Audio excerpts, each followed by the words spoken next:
დღეს შეხვედრა გვქონდა საზედამხედველო კომპანიებთან, რომელთანაც ვისაუბრეთ საკითხებზე, რომელიც მათთვის არის მნიშვნელოვანი და ასევე ჩვენთვის საინტერესო, რომ გაცილებით უფრო გამჭვირვალე გახდეს ის საქმიანობა, რომელსაც ვაწარმოებთ და კიდევ უფრო მეტი კომპანია ჩაერთოს ჩვენს საქმიანობაში, პროცესებში, იმიტომ რომ ჩვენთვის სახელმწიფოსთვის ძალიან მნიშვნელოვანია, რომ ყველა პროექტი, რომელსაც ჩვენ ვახორციელებთ, განხორციელდეს ხარისხიანად და მათი როლი, საზედამხედველო კომპანიების როლი ამ მიმართულებით არის ძალიან მნიშვნელოვანი.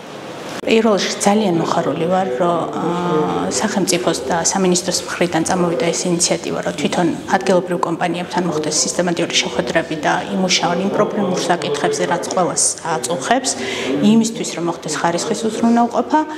მე ვფიქრობ, ეს ძალიან მნიშვნელოვანია და ძალიან დიდ შედეგს გამოიღებს სამომავლოდ, რომელიც წაადგება როგორც სახელმწიფოს, ასევე კერძო სექტორს. ძალიან საინტერესო შეხვედრა იყო, მნიშვნელოვნად მიმაჩნია პირველ რიგში, იმიტომ რომ მეტი კომპანიები შეძლებენ შემდგომ ჩართულობით იმუშაონ ინფრასტრუქტურულ პროექტებში.